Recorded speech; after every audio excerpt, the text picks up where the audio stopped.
Hello, everyone. Good morning, good afternoon, and good evening, and welcome to today's webinar, co-organized by the ITU WHO Focus Group on AI for Health and Harvard Medical School's Department of Biomedical Informatics. My name is Matthias Greschel. I'm a physician and researcher now working with ITU with the Focus Group, and it's my pleasure to be the moderator of two amazing speakers today. I'd like to give you first a bit of background on AI for Good, which is the platform that this webinar is hosted on. AI for Good is the leading initiative of the United Nations, backed by more than 38 sister agencies, to help understand and advance the Sustainable Development Goals through artificial intelligence, machine learning, data-driven models and solutions. And I'm really excited to have two really cool speakers today addressing a very important topic, tuberculosis and drug resistance. TB is the leading infectious disease killer in the world of bacteria, and probably will be the biggest infectious disease killer once COVID pandemic is a little more under control. And we'll have a very innovative approach to diagnose drug resistance today by Anna and Chang. So I have the privilege of introducing today's talk, How to Harness AI for Genomic Insights into Drug-Resistant Tuberculosis. And our two speakers are Anna G. Green. Anna is a computational biologist with a degree in molecular biology at the University of Connecticut and received a Ph.D. from Harvard Medical School, where she focused on tool development to predict protein interactions. She's now a postdoc at Harvard Medical School in the Maha Farhad lab, where she develops novel computational methods to predict antibiotic resistance and also infer the effect of selection on Mycobacterium tuberculosis genomes. Our other speaker who's going to start us off is Chang Yoon. He's a medical doctor training in infectious diseases and general internal medicine. Right now, he's a Wellcome Trust Ph.D. scholar at Oxford University's Big Data Institute, where Chang's research interests include the application of machine learning and statistical prediction models to understand individual patient responses to infection and also the impact of antibiotic resistance.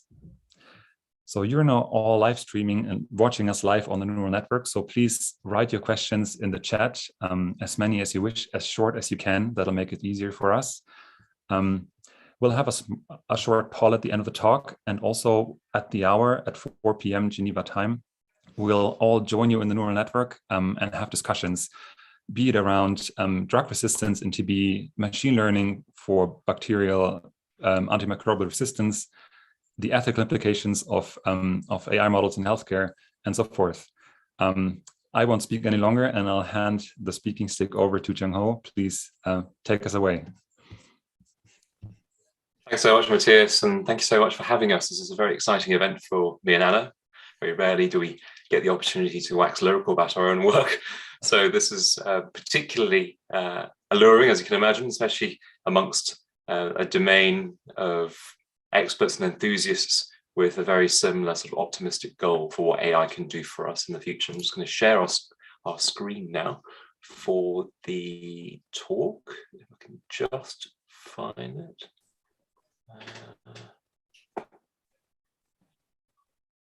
And of course, this is the moment at which I can no longer do so. Let me just get out of Keynote and hopefully it appears. Don't worry, Chang. You're the kind of person who could just talk without slides, right?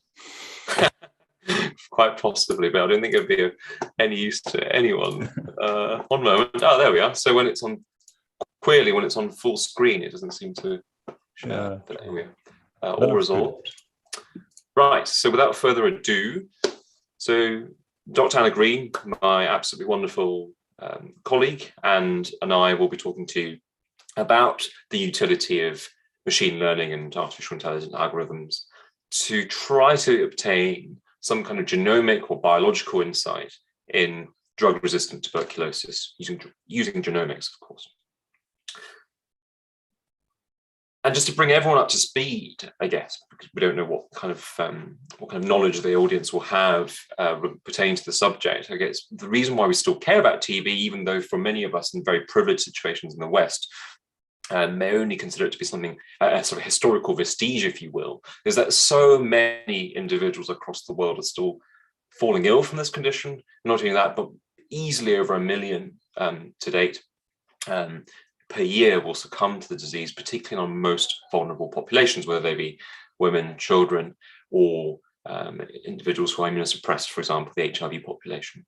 And for this reason, the WHO has decided to try and tackle it on its head with the Stop TB campaign, where the emphasis seems to be particularly around this drug-resistant tuberculosis form. As you can see here, even from the statistics back in 2016, over 500,000 per year were affected with this particularly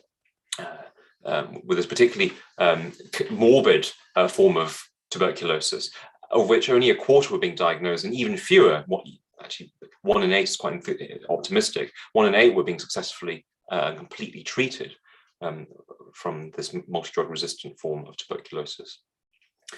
Now that we have this post-pandemic period, I guess everything can be sort of placed in the frame of reference of COVID.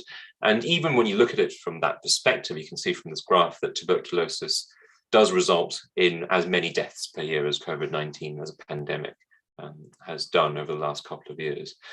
And although the overall global trend seems to be quite promising, as you can see from these two graphs, even amongst the HIV negative and HIV positive patients, as you can see from the bottom right, the concerning feature is that the rates of antibiotic resistance are on the uptick, particularly in the geographical areas in which the disease is most prevalent, such as in Russia, in South Africa, parts of South America, and so forth. The rather ambitious Stop TB campaign from WHO strives to try to reduce the rates of not only TB incidence, but also mortality from that disease by, as you can see from here, 95% and 90% for deaths and incidence rate respectively by 2035.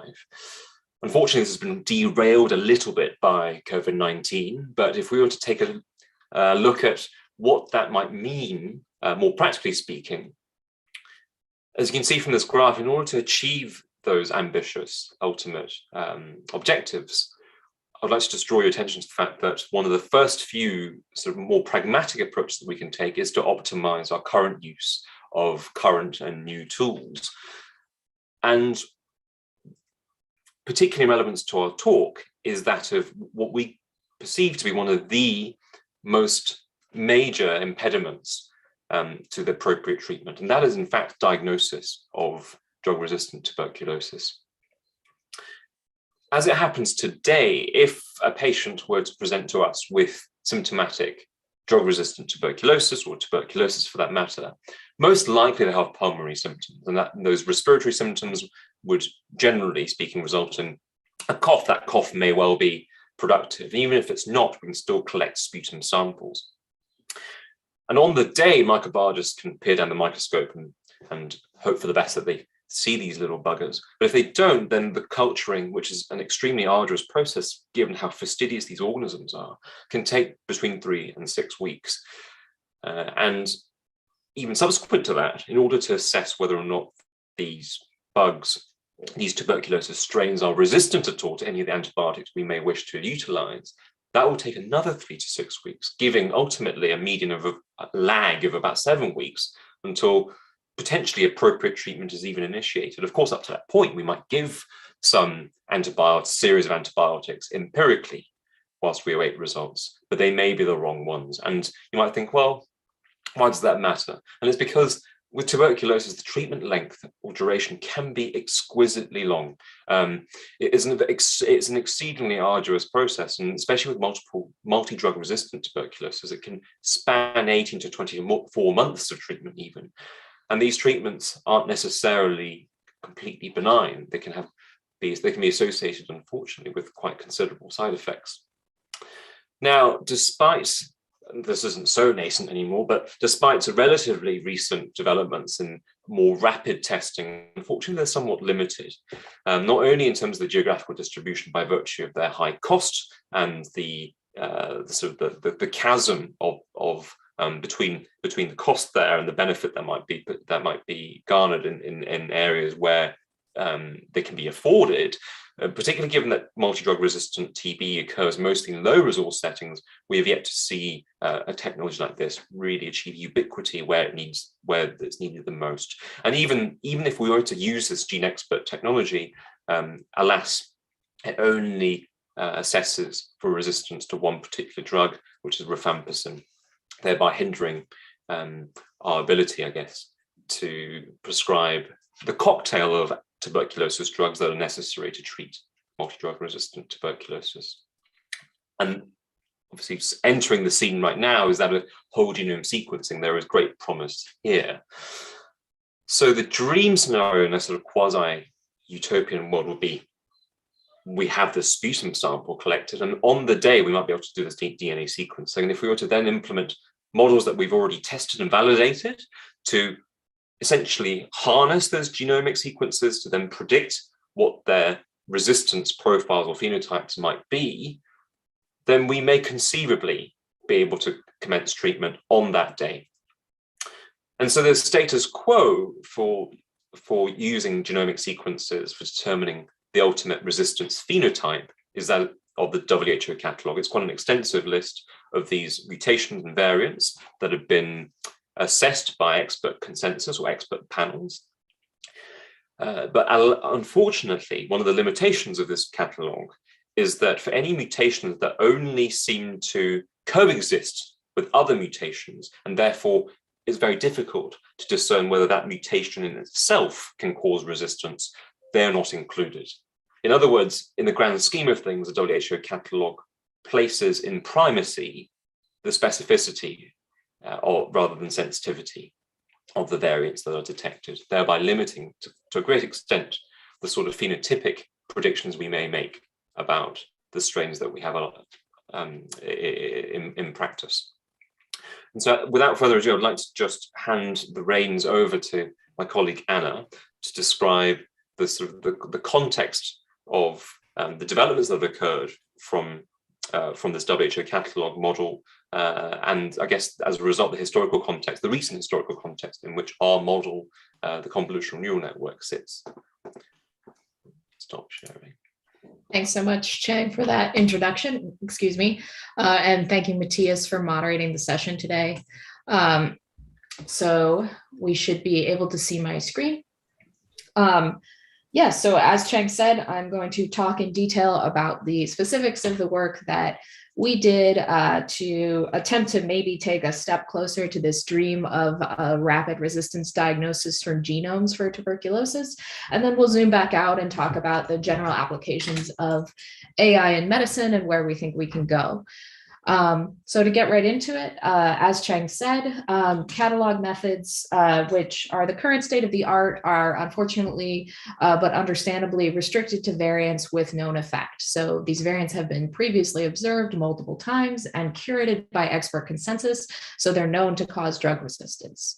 So the way that these methods work to then diagnose drug resistance in a newly sequenced strain is the genome of the new strain is simply scanned for the presence of variants that are known to cause resistance, and then the catalog predicts either resistance or sensitivity based on the presence of known variants.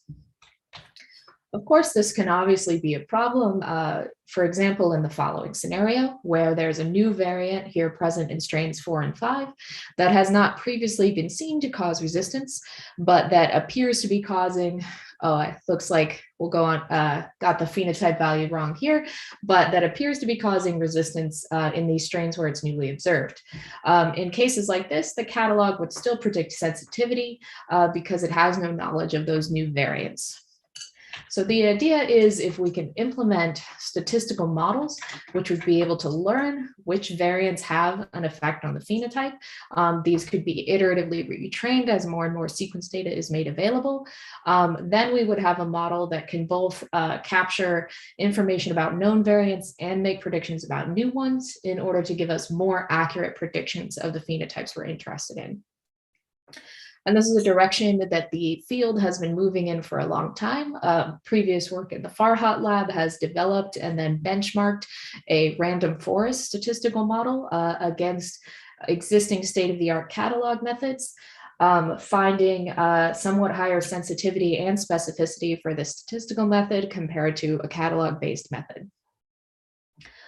And so our group asked, can we do even better than a random forest model, which is a relatively simple model? Could a more sophisticated statistical model perhaps do even better? And this is where the work from a previous student in the lab, Michael Chang, really laid the foundation for what we're going to do next. Michael implemented something called a wide and deep neural network, the WDNN, to attempt to diagnose antibiotic resistance in tuberculosis. The way that this model worked was they pre-selected 222 variants in tuberculosis genomes. So this is a much wider set of variants than previously looked at. However, it's still pre-selecting certain genetic loci.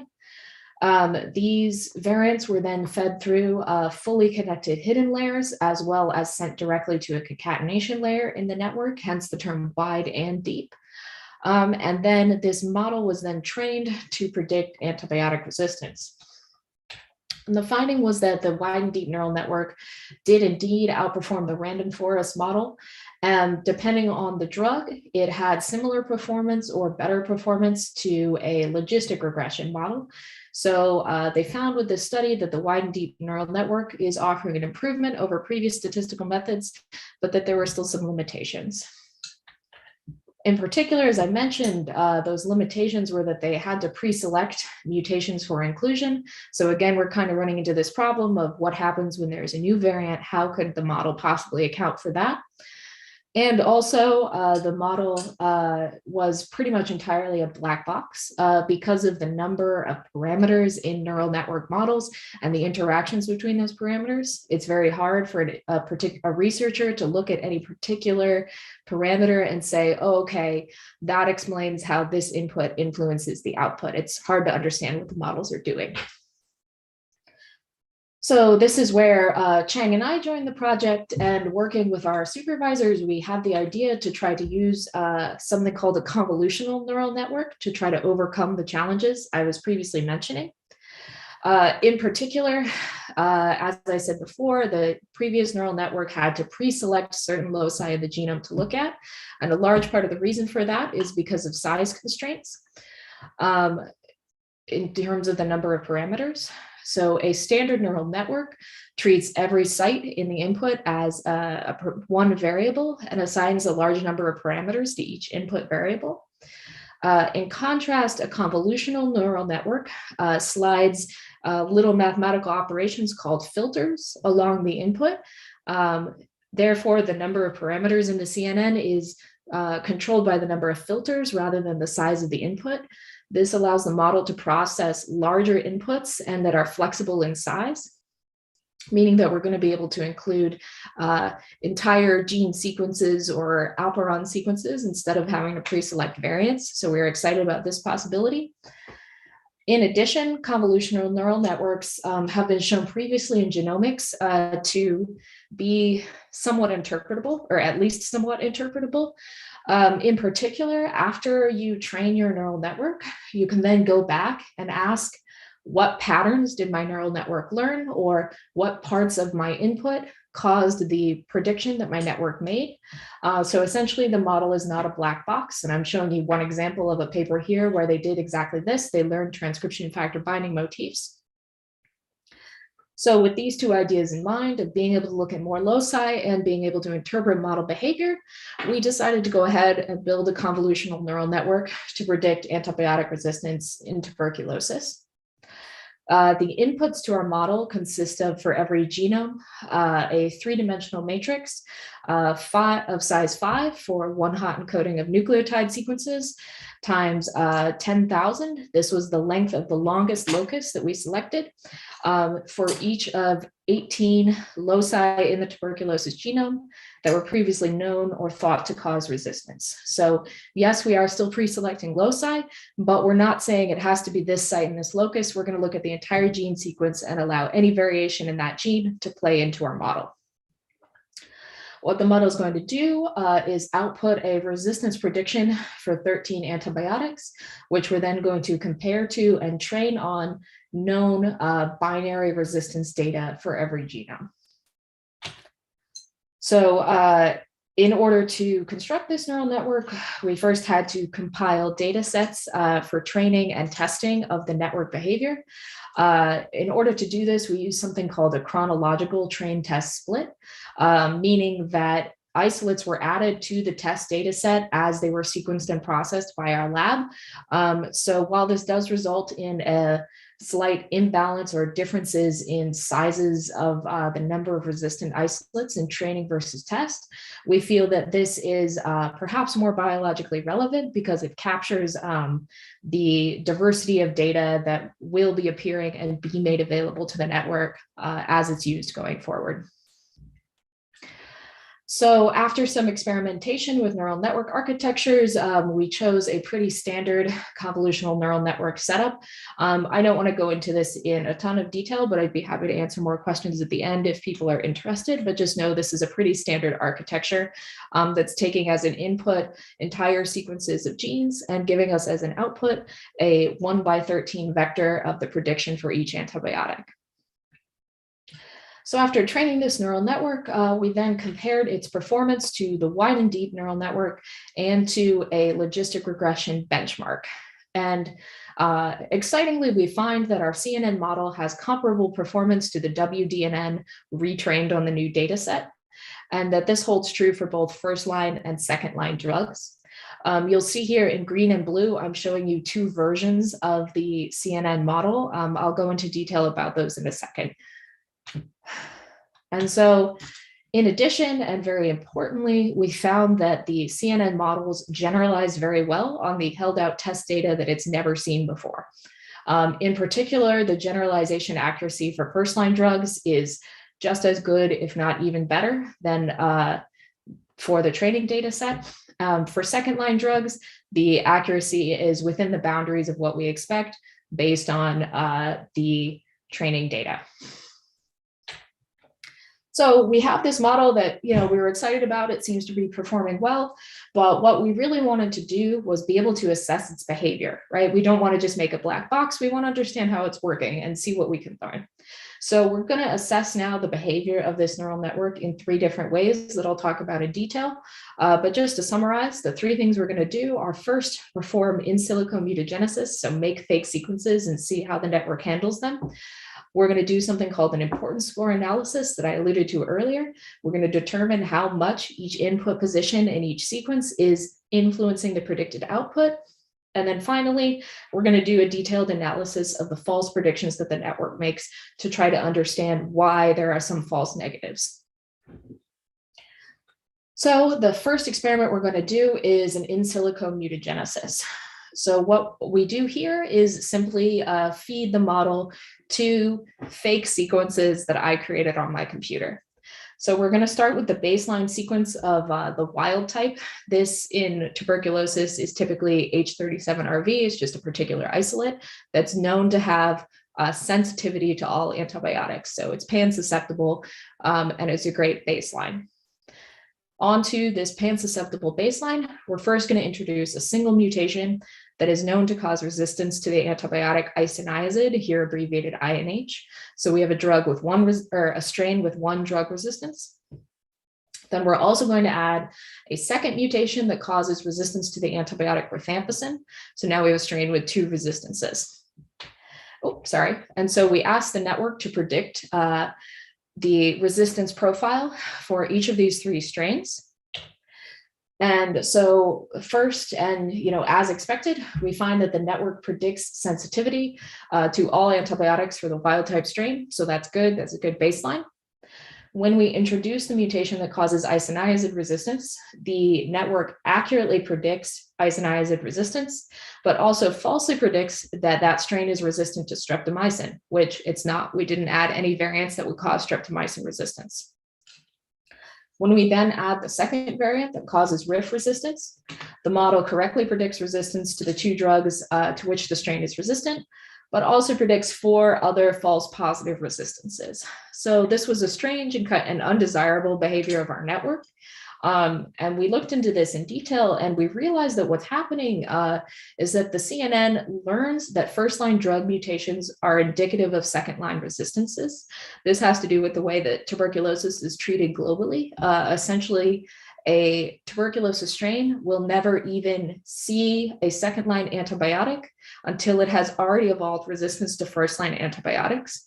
So one of the indicators of second-line drug resistance is actually mutations that confer resistance to first-line antibiotics. Obviously, they're not sufficient, but they are often necessary. So unfortunately, the first version of our model, the MD-CNN, learned this correlation structure in the data, which is meaningful and predictive, but not, necessarily the causal relationships we were looking for. So we built a second version of our model, the SD-CNN, that does not have this property. We did this by only allowing the model to see relevant genetic loci instead of all the loci. So after performing this Insilicone mutagenesis, we then did something called an importance score analysis, where we wanted to determine how much each input position affected the predicted output. And this comes back to sort of the perennial criticism of neural network, that there are so many coefficients that they can't really be interpreted. Maybe they're entirely black boxes. But there has in fact been a lot of work to try to overcome this issue. And we are going to take advantage of one such piece of work called Deeplift. What Deeplift does is it compares every piece of input data to your neural network to some baseline. In our case, we choose H37RV. It finds all of the differences between your input and the baseline, and then tries to attribute the difference in output prediction to differences in input. So here I'm showing you a test strain that has 3 mutations relative to the wild type, and that's predicted to be resistant compared to the sensitive wild type. So what Deeplift would do is say which of the changes in the input cause the change in the output that we're looking at. So we applied this to all of the resistant strains in our data set to ask which positions led the network to predict resistance. And we found, what we found was very promising. What I'm showing you here is the maximum Deeplift score assigned to each position in the RPOB gene.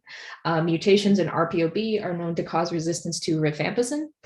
The high green spikes here are in known resistance conferring positions, and those that I've highlighted in purple are newly discovered positions, or at least positions that are not in the WHO catalog of confident resistance variants. So our network was able to go beyond just what was known before. And when we visualize these network predictions on the 3-dimensional structure of the RPOB protein, we gain further confidence that they're probably meaningful. So 4 out of the 5 of these newly discovered variants are found in a 3-dimensional cluster with those variants previously known to cause resistance, which I'd say further supports our hypothesis that they are potentially causing resistance in the strains in which they're found. We also show, excuse me again, that Deeplift can be used to make potential new discoveries. So in particular for the antibiotic isoniazid, we do recapitulate the known resistance conferring mutation in CAT-G. We also find a number of suspected resistance variants to have high Deeplift scores in the upstream region of the AHPC gene. These are suspected to cause resistance, but they're not in the WHO catalog. So again, we found something potentially new. And finally, we identify new mutations in the INHA protein that are in the isoniazid binding site and that we think might be causing resistance. So I've talked to you about the Insilicone mutagenesis and the importance scores, and now I'm going to go into detail about how we analyzed false predictions. I think this is something super important, honestly, to do for any AI model, but it often gets left by the wayside because it's kind of the last step. So what we wanted to do was just ask, what is the reason for a false prediction? If I have an isolate in my test data set and I want to know, and it was incorrectly predicted, I want to know why. So what the first experiment I'm going to do is compare it to isolates in the training data set, so things that the neural network used to learn. And I'm going to ask, is it identical in terms of sequence or different in terms of sequence to the nearest test isolate? And is the nearest test isolate resistant or sensitive? And I want to be clear here that when I'm saying identical in terms of sequence, I'm only referring to the loci given as input to the neural network, not the entire genome. So for example, Our hypothesis for false negative isolates was that they should be nearest to, but not identical to, a sensitive isolate. So this would be a case where the test isolate is resistant, but we falsely predicted it to be sensitive. What I think might be happening is that perhaps this isolate is near in genetic space to a sensitive training set isolate, but it has some new resistance conferring variant that the model didn't learn about, either because it's very rare or other reasons that we could try to understand. So I analyzed the data to see if this was indeed the case, and it turned out our hypothesis was pretty much wrong. Many of the false negatives were actually identical to a sensitive training isolate, meaning that the model memorized the wrong answer or just didn't have enough information to be able to make the right choice. And now this breakdown does vary by drug, but it's particularly prevalent for second-line drugs. And so I thought this was quite interesting, and it leads us to a lot of future questions that we think could guide future work. Essentially, why is this happening? One obvious possibility is that maybe there are other loci in the genome that we don't necessarily think of as resistance causing, but that are indeed causing resistance, at least in some rare cases, that should be incorporated into future versions of the model. Another possibility is that we have some incorrect phenotype labels. This could be potentially because when we look at drug resistance, we're looking at a binary phenotype, but in fact, drug resistance is something quantitative. You could be more or less resistant to an antibiotic. So perhaps binarizing this quantitative value is leading to some aberrant behavior of the model. So I told you in detail about how we built a potentially more interpretable model of antibiotic resistance, those CNN models performed comparably to the state of the art. And I showed you how we analyzed the model behavior with 3 techniques that we thought were really important for understanding how it works. We used Insilicone mutagenesis, we did importance score calculation, and we analyzed the reason for false negative predictions of the model. And so now I'm going to pass the baton back to Chang in order to zoom back out and talk about applications of AI and where we're going. Lovely. Thanks, Anna, for that wonderful, succinct summary of our work. I'm going to just go and share the keynote again. Right. So it's all very well, of course, putting in all this effort, sweat and blood, and whatever else to developing these models, and to only really display the fruits of our labor to our peers and to our greatest critics and so forth. But really, ultimately, on the grand scheme of things, as you know, what we would all love to see is for tools like this and the evolutions thereof into the future being implemented right at that interface between the clinicians and their patients. And of course, our model may well, in future iterations, and be able to inhabit that space. But what's, I guess, one of the more prevailing and frequently echoed sentiments of dissent, if you will, amongst clinicians and practitioners who are only coming to terms with this notion that AI may become more and more incorporated within the scope of their practice in the years to come, is a series of bordering on hackneyed sentiments like, if I can't understand it, how can I trust it? And how am I supposed to understand it and trust it if it's a black box, as we've already mentioned, to be one of the motivations of looking at an interpretable neural network model, whatever interpretability may mean. And I guess within all that context, particularly from a medical legal standpoint, if something does go awry, then how am I supposed to know that as a clinician? When am I supposed to know that? And will it display its logic to me so that I can at least rationalize why it's given me a certain recommendation, so as to enable me as a clinician to explain to the patient, which probably is one of the most cardinal characteristics or most cardinal remits of doctors when utilizing such a tool. And I think it's, despite the fact that this schematic is relatively simplistic, I think it helps to sort of encapsulate what tends to happen when a novel intervention, a new drug, a new model, in this case for diagnosis, how that percolates down finally into clinical application. And as you know, it's an exceedingly long journey. And we have, we take it from the new intervention that we as researchers will develop, as we've, one of our work is one of innumerable quantity of interventions like this. And of course, once we've built up a sufficient cadre of evidence, that then will tend to go towards thought leaders and experts in one's field, as well as, in the context of sort of national and international guideline committees and conferences and so on that may meet periodically, in order to determine ultimately whether that new intervention should be included or excluded from current clinical guidelines, which will then subsequently reach within earshot of physicians and therefore also patients as well, to finally reach that sort of that chalice that we're all striving towards, which is the clinical application of that novel intervention. And I guess in this context, it's the idea, the sort of, I guess, the philosophical debate as to what interpretability is becomes a little bit more, crystallized, because if you can interpret it and according to what every step of this process requires, then I guess that's the sort of thing we would like to be able to achieve as AI researchers. And I think that's what we were also striving to do with our own work, is, as researchers at the top of this diagram, you can see it enabled us to not only glean insights into the sort of potential biological mechanisms that may be at play, that may have not formally been fully delineated, but also permitted us to sort of undertake a sort of error checking process, for the false predictions, whether they're false positive or false negative. And that's obviously an awfully important process when it comes to an iterative and reiterative process, as in silico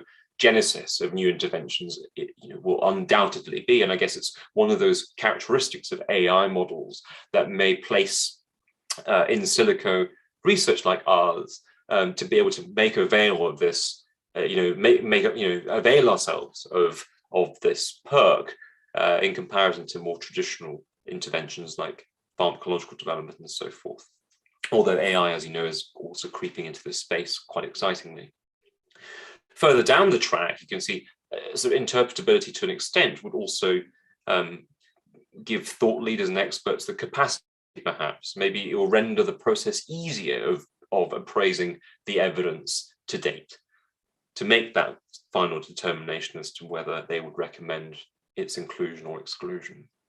And then ultimately, when it comes down to individual physicians utilizing such a tool for their patients, and perhaps even patients themselves, if they were to use such AI-backed or AI-supported utilities for diagnostics or therapeutic management, the issue of accountability, who's to blame if something goes awry, becomes particularly pertinent, where, again, interpretability of why a model has given a certain recommendation becomes all too important, ultimately to engender a sense of trust in the users.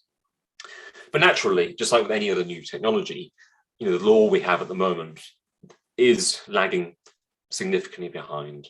And I think this is exemplified for me by the paucity across the board of legal precedents, even for, relatively speaking, more simplistic sort of logic-based software, where the black box characteristic of it isn't to do with their use of AI. In fact, they're not using AI, they're using rules and logic in that sense.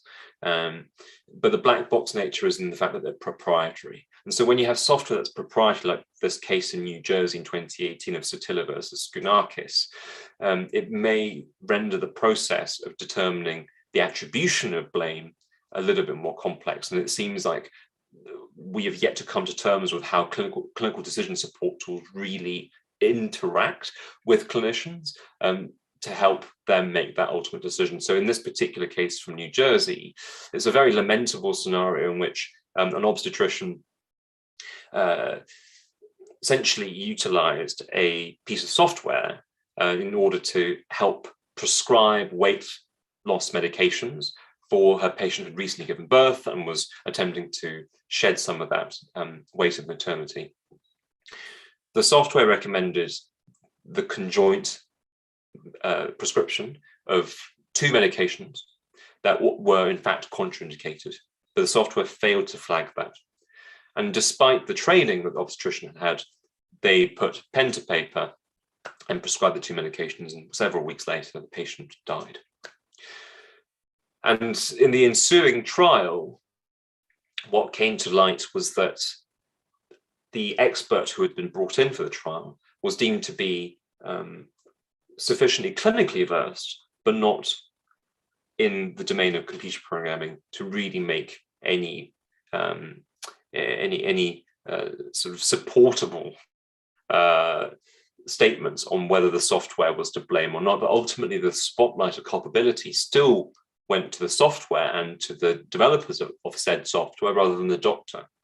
Now, since then, it's gone back to, it's been appealed, this outcome, and I don't know the outcome now, but that appeal was pitched on the basis of this doctrine of the doctor serving as the learned intermediary, namely being that specifically trained practitioner at that interface between whatever they're using, in whether it be a drug, whether it be a diagnostic tool, whether it be a new surgical implement, and the patients that they're protecting, in order to enable them to make ultimately the most informed choices to what they would like. And of course, one could, in this instance, quite reasonably suggest that perhaps the doctor should have at least assessed what those 2 medications may mean, whether there were contraindications or not. And you can see that quite readily such a software may well, if it were to become within the reach of everyday use and customary, one may tend to lapse into a form of trust of how that's of operating that software and working with it. And indeed, there's a certain sort of cultural aspect to the acceptance of any AI model in the future as well, just like this logic-based software, after many, many months, if not years of use, had become so customary as to make this doctor not even question what sort of output it was giving. And that is worrisome in the grand scheme of things, particularly if AI software ends up becoming incorporated in any degree or shape or form proportionate to the rate at which they're being developed. Because the risk ultimately is that if some grand hiccup were to occur with AI models, then that might engender such a deep-seated distrust that only confirms one's prejudices and biases against AI in the first instance, about the whole black box, the distrust element, that it may never become accepted, when one could argue that we may, by rejecting such tools, despite evidence to the contrary, that they are in fact very not only useful but safe, we may be doing our patients a disservice by not using them. And so ultimately, when it comes to interpretability then, which is one of the major aspects of our work with trying to glean what our convolutional neural network was learning biologically, I hope I've sort of given you a little overview as to where some of the points, the most moot points, the most, I guess, hotly debated areas are as to what interpretability ought to mean for people all along down that cascade from ideation to clinical application ultimately. And they all tie in, as we just discussed, to the whole aspect of attribution of responsibility, and where the legal standings are now, whether there needs to be some precedent set for it, in fact, sort of like almost a preventative legal or policy shift in order to be able to accommodate these sorts of new tools as quickly as they're being developed and being validated. And so interpretability really is at the heart of all of this. Anyway, I think we'll leave you with that as food for thought.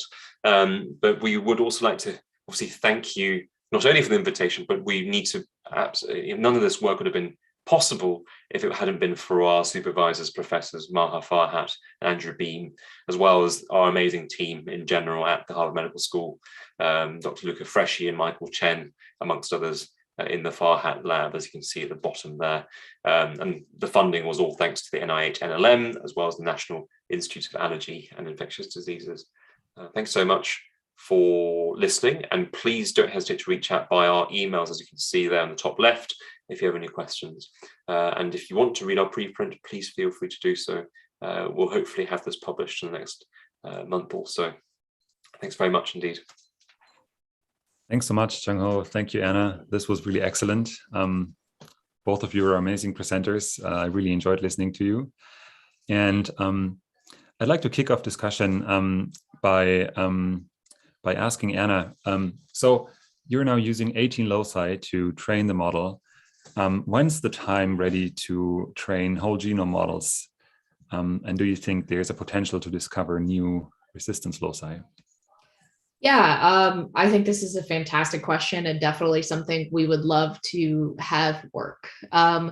The limitation right now is a sort of a hardware one in that in order to load the whole genome into memory, train on that entire genome, and have enough parameters inside the neural network to represent that entire genome is currently outside of the scope, at least with what we were able to do with our current network. There probably are people out there, probably at Google or other, major machine learning enterprises that could help us figure this out. And it's something that we're working on. I absolutely agree that training on entire genomes seems like it should improve performance and potentially lead us to discovering new variants. And I think that's the end goal that we're taking steps towards, and we're really excited about it. Sounds great. Ada has a question. She congratulates you on the great work, and she's asking if you think that the performance of this model will change if you apply it to strains from a different lineage, essentially from a different region, such as MTB from East Asia. Yeah, so this is a good question. We do, in both our training and test data sets, have all 4 of the major TB lineages represented, though it is the case that lineage 4, the so-called European lineages, is overrepresented because there's been more sequencing of those lineages. I think, it's certainly possible as data sets change that model performance could change, but we're hoping that the model is capturing something fundamental about mutations that cause resistance that should ideally be applicable in any setting, though we would absolutely love to get more sequences, especially for those lineages that have not been sequenced proportionally to their burden. And there's a follow-up question from the audience, which is asking, and maybe again for you, Anna, and then I'll have some questions for Chang Ho. The question is, are there any associations between sort of the mutations causing resistance and the high-level population structure? So association between resistance SNPs and lineage. So we tested for lineage SNPs or other SNPs indicative of population structure. We found that among the top 1% of highest scoring, potential resistance causing SNPs, depending on the drug, a maximum of about 8% were lineage associated. So we think that lineage is a relatively small fraction of what's contributing to the prediction of resistance by the network. We didn't explicitly test for any sort of association between lineage SNPs and resistance SNPs, but I think that's an interesting question, especially because higher levels of resistance have been observed in certain lineages. And I think that's, interesting to try to tease apart what the genetic reasons for that might be. Thank you, Anna. So Chang Ho, I have a question about, you're a physician, you've spent many years in the hospital. If you were going to go to your microbiology colleagues and tell them, here's a model you can use to predict resistance, you install it on their computer, and how do you think that would go? I think there's a great deal to be said there about, I guess, the adventurousness of the microbiological staff that I would be approaching for sure. And I think the amenability of it would also rest upon the parallel usage of a tool like ours alongside the standards today, and then seeing how how they ultimately fare in practice. And I think, especially if there is initial skepticism, and they ought to be in such a domain of high risk with potentially quite grave consequences, it's only the right thing to do to sort of test them, even in the local regional setting. And I think this is something that also is another hotly debated aspect of AI models today, is that yes, there's some evidence for AI models that have been trained on more than one center, more than one hospital, more than one region, performing better in their own respective regions if they've been trained on data from the cumulative data set, despite those differences in demographics and characteristics of the patients that they've been trained on. At the same time, there's also evidence to suggest that actually you're better off tailoring your model for the local regional, let's say in this case, tuberculosis strains that you're tending to encounter, and effectively training for the sorts of imbalances which will inevitably face in our strains that best serve your particular population. So I wouldn't go in there gung-ho, let's say, with our model and say, this is definitely going to work. Like, it would be supremely interesting, particularly in order to add to this debate of whether we should be procuring local models as opposed to more international ones or inter-center ones. It'll be interesting to see if our model really does perform, to the same degree of accuracy as we've seen with our own holdout test sets. And so I would certainly be sort of cautious, but cautious in a very optimistic sense. I'd hope that I could convince enough people with the strings of power to at least give it a crack, in conjunction, as I said, with current practices, just to see if it really does have the same level of clinical applicability at that particular centre. So that's how I would approach this initially, for sure. And Chang, what is your personal? You presented, the case that you presented. What is your personal take on interpretability right now for models? There's sort of this explainable AI is kind of, people say it's not necessary because what we humans, we try to understand models and decisions and predictions with our own sets of biases, and maybe models don't have these biases that we humans have, so we shouldn't even try to understand them or interpret them. On the other hand, I think any physician would love to know what the model is really doing before taking it as granted and taking it to the patient. So where in between those two sets of views on explainability do you see yourself? Yeah, I think this is worth another sort of series of talks in itself, right? Like the whole issue of what interpretability means to different professionals along that chain that we talked about earlier, from a new intervention or a new idea for a medical AI tool in this case, and ultimately clinical application. Every single person involved along that sequence, not in a sorry, I probably shouldn't use that word in this genomic context, but along that chain of events to get from ideation to application, every single one of those different individuals requires something, I would say, distinct from the interpretation, if you will, of what the model is doing, in order to best, so each one can best harness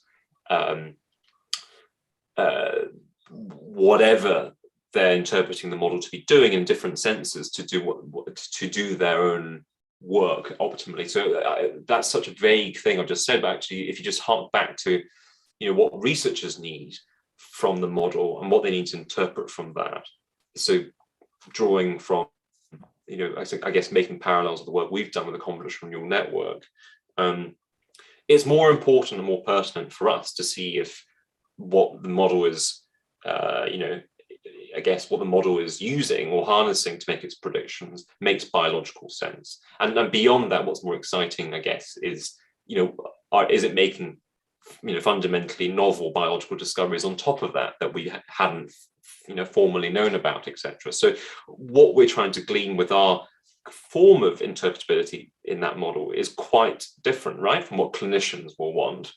It'd be quite unreasonable for us to expect our clinicians to have a profound biological understanding of or genomic understanding of the tuberculosis they treat, when actually, as you know, on a daily basis, that's completely irrelevant to their practice and irrelevant to the explanations they have to make to their patients as well. So in that setting, you might expect maybe the interpretability aspect ought to be really just a sort of a summarization of the sorts of validation that's happened to get to that point, on which populations that model's been tested on, and what sort of accuracies, etc., have been performed. And so, in other words, you could almost make the argument, well, if you apply similar sorts of strategies for validating new medical tools and medical drugs that we do today, will that be sufficient for clinicians to start trusting this?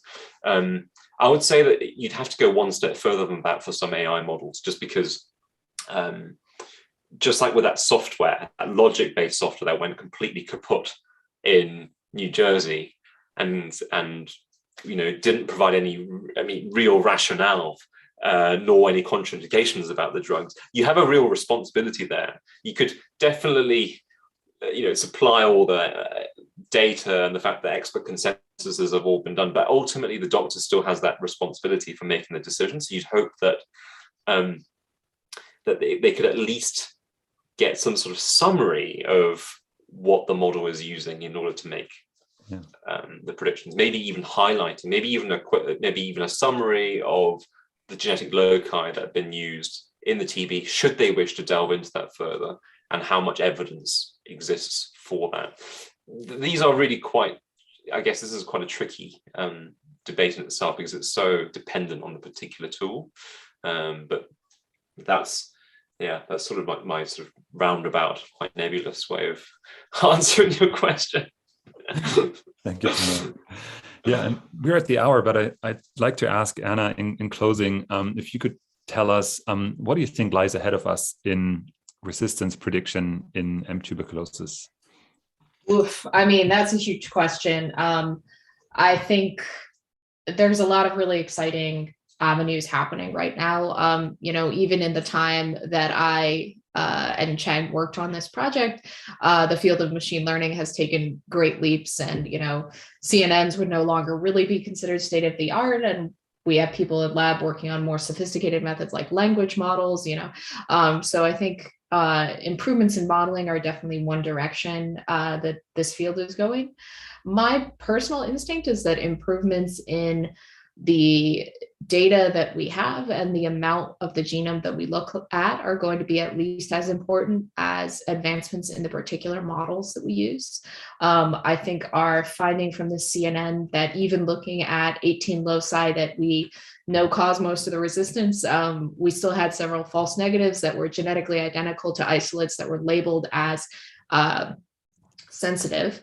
So either we have an issue with our phenotype labels, or we need to include more genomic information, or both. I'm very excited about the cryptic data set that just came out that's giving us quantitative information about antibiotic resistance that I think might help with some of those data issues. But yeah, and on top of that, something I'm very excited about is incorporating other sources of biological knowledge into our model. That I mess around with protein structures a lot, and I think that those could be, an interesting source of further insight. So I think it's a really exciting time in this space.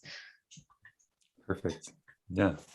Thank you, Anna. Again, thank you, Chang-Ho, for this excellent talk and walking us through diagnosing resistance in one of the world's most important pathogens, and also all the challenges ahead of us in trying to convince clinicians and labs to use it.